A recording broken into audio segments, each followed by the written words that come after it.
सर्वोच्च न्यायालय ने केंद्र सरकार का यह आश्वासन रिकॉर्ड कर लिया है कि अगली सुनवाई तक वक्फ बोर्ड या केंद्रीय वक्फ परिषद में वक्फ संशोधन अधिनियम 2025 के अनुसार कोई भी नई नियुक्ति नहीं की जाएगी। वक्फ को मिली दान राशि का प्रबंधन वक्फ अधिनियम के अनुसार संचालित होता है। कलकत्ता उच्च न्यायालय ने मुर्शिदाबाद में वक्फ अधिनियम के विरोध प्रदर्शन के दौरान हुई हिंसा में विस्थापित लोगों की पहचान और पुनर्वास के लिए 3 सदस्यों की समिति बनाई है।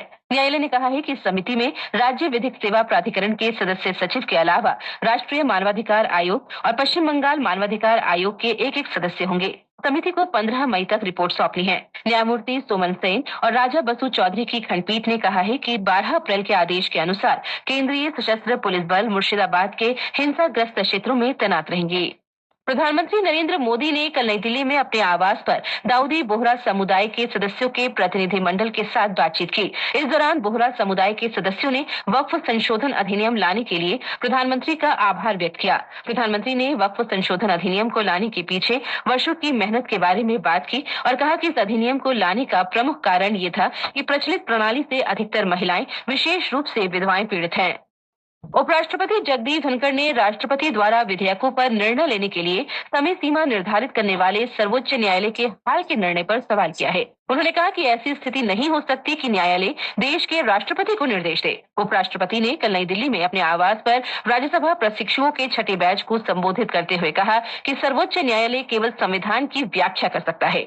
महाराष्ट्र सरकार ने राष्ट्रीय शिक्षा नीति 2020 के अनुरूप मराठी और अंग्रेजी माध्यम के विद्यालयों में पहली कक्षा से 5वीं तक हिंदी अनिवार्य तीसरी भाषा लागू करने की घोषणा की। हमारे संवाददाता ने बताया है कि वर्तमान में इन स्कूलों में पहली से चौथी कक्षा तक केवल मराठी और अंग्रेजी अनिवार्य भाषा है। अमेरिका में इमिग्रेशन एंड कस्टम इन्फोर्समेंट ने कुख्यात गैंगस्टर हरप्रीत सिंह उर्फ हैप्पी पासिया को हिरासत में ले लिया है। पासिया पर पंजाब में 14 आतंकवादी हमलों की कथित साजिश का आरोप है। हैप्पी पासिया पाकिस्तान स्थित आतंकवादी हरविंदर सिंह संधू उर्फ रिंदा का करीबी सहयोगी रहा है। वह पाकिस्तानी खुफिया एजेंसी ISI, रिंदा और प्रतिबंधित आतंकी समूह बब्बर खालसा इंटरनेशनल के साथ पंजाब में कई आतंकवादी गतिविधियों में शामिल रहा है। आज विश्व विरासत दिवस है। इसे अंतर्राष्ट्रीय स्मारक और धरोहर स्थल दिवस भी कहा जाता है। इस वर्ष की थीम है विरासत स्थलों पर आपदा और संघर्ष का संकट। हमारे संवाददाता ने बताया है कि ये दिवस सांस्कृतिक और प्राकृतिक धरोहरों के सम्मान और संरक्षण के लिए प्रतिवर्ष 18 अप्रैल को मनाया जाता है। विश्व धरोहर सूची में पिछले कुछ वर्षों में भारत के ऐतिहासिक स्थलों की संख्या में लगातार बढ़ोतरी हुई है। जुलाई 2024 में असम के अहोम वंश की माउंट बरियल प्रणाली मोइदम्स को सांस्कृतिक विरासत के रूप में शामिल करना भारत के लिए एक गौरवपूर्ण उपलब्धि रही। विश्व धरोहर सूची में भारत के 43 स्थल हैं और यूनेस्को की संभावित सूची में देश के 62 और स्थल हैं। देश के स्थलों को सूचीबद्ध करने की यात्रा वर्ष 1983 में आगरा किले के साथ शुरू हुई। उसके बाद ताजमहल, अजंता और एलोरा की गुफाएं शामिल हुई। भारतीय पुरातत्व सर्वेक्षण ने आज देश के सभी संरक्षित स्मारकों में निःशुल्क प्रवेश देने की घोषणा की है। 9वें सिख गुरु गुरु तेग बहादुर साहिब का आज प्रकाश पर्व है। इनका जन्म 1621 में अमृतसर में हुआ था। वे छठे गुरु श्री गुरु हरगोबिंद सिंह के सबसे छोटे पुत्र थे। एक निर्भीक योद्धा के साथ ही वे आध्यात्मिक विद्वान और कवि भी थे। उनके प्रकाश पर्व के अवसर पर पंजाब में शब्द कीर्तन का आयोजन किया जा रहा है। हमारे संवाददाता ने बताया है कि बड़ी संख्या में श्रद्धालु गुरुद्वारों में जा रहे हैं। आज गुड फ्राइडे है। प्रभु ईसा मसीह को सलीब पर चढ़ाए जाने की स्मृति में ये दिन मनाया जाता है। इसी दिन प्रभु यीशु ने मानवता को पापों से मुक्ति दिलाने के लिए अपना जीवन उत्सर्ग किया था। गुड फ्राइडे पर लोग मानवता और आपसी भाईचारा सुदृढ़ करने का संकल्प लेते हैं। प्रभु यीशु के पुनर्जीवित होने के उपलक्ष्य में रविवार से ईस्टर समारोह शुरू हो जाएंगे। नागालैंड से हमारे संवाददाता की ये रिपोर्ट। नागालैंड में श्रद्धा और सामुदायिक भागीदारी के साथ गुड फ्राइडे मनाया जा रहा है। राज्य भर के गिरजाघरों में विशेष प्रार्थना की जा रही है। श्रद्धालु ईसा मसीह के बलिदान के लिए आभार व्यक्त करने के लिए एकत्रित हो रहे हैं। राजधानी कोहिमा में कैथोलिक श्रद्धालु प्रभु यीशु के अंतिम बलिदान के प्रतीक के रूप में क्रॉस लेकर जुलूस में भाग ले रहे हैं। नागालैंड में गुड फ्राइडे के दिन श्रद्धालु उपवास रखते हैं। श्रद्धालु ईस्टर संडे के दिन उपवास में शामिल होंगे। वैज्ञानिकों ने एक महत्वपूर्ण अन्वेषण में सौर प्रणाली से परे भी जीवन के संकेतों का पता लगाया है। वैज्ञानिकों की एक टीम को जेम्स वेब स्पेस टेलीस्कोप की मदद से धरती से 124 प्रकाश वर्ष दूर स्थित के 218b उपग्रह में जीवन की संभावना के संकेत मिले हैं। मौसम विभाग ने आज राजस्थान में तेज गर्म हवाएं चलने का अनुमान व्यक्त किया है। मध्य महाराष्ट्र और मराठवाड़ा में अगले 2 दिन तक उमस और गर्मी रहेगी। जम्मू कश्मीर, लद्दाख, गिलगित, बाल्टिस्तान, मुजफ्फराबाद और हिमाचल प्रदेश में तेज वर्षा और बर्फबारी का अनुमान है। वहीं पश्चिम बंगाल के गांगेय क्षेत्रों, असम, मेघालय, नागालैंड, मणिपुर, मिजोरम और त्रिपुरा में भी तेज बारिश होने की संभावना है। बिहार, हरियाणा, चंडीगढ़, दिल्ली, उत्तर प्रदेश और झारखंड में तेज हवाएं चलेंगी और गरज के साथ वर्षा हो सकती है। आईपीएल क्रिकेट में कल मुंबई इंडियंस ने सनराइजर्स हैदराबाद को 4 विकेट से हरा दिया।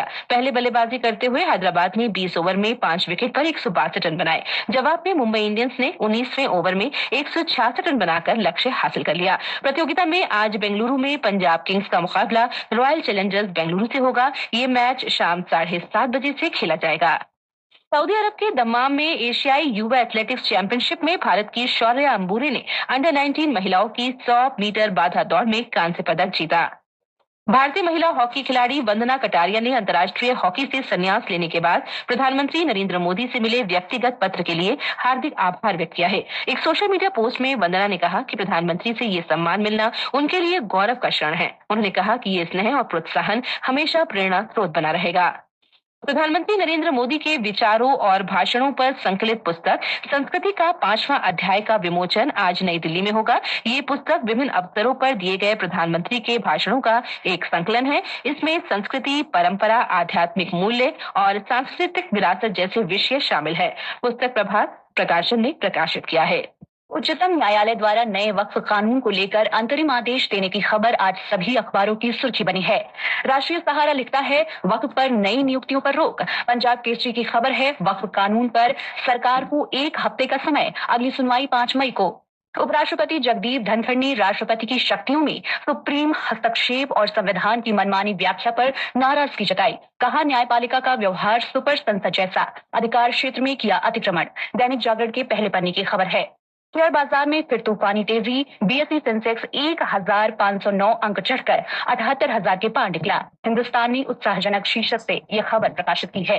2025 में भी सबसे तेजी से आगे बढ़ेगा भारत। संयुक्त राष्ट्र के मुताबिक मौद्रिक सहजता के चलते चालू कैलेंडर वर्ष में 6.5% रहेगी विकास दर। दैनिक जागरण की सुर्खी है। आज विश्व विरासत दिवस पर दैनिक भास्कर ने ऐतिहासिक स्थलों की तस्वीरों से अपने अखबारों को प्रमुखता दी है। पत्र ने धरोहर से जुड़ी 5 अनोखी कहानियां सचित्र प्रकाशित की हैं।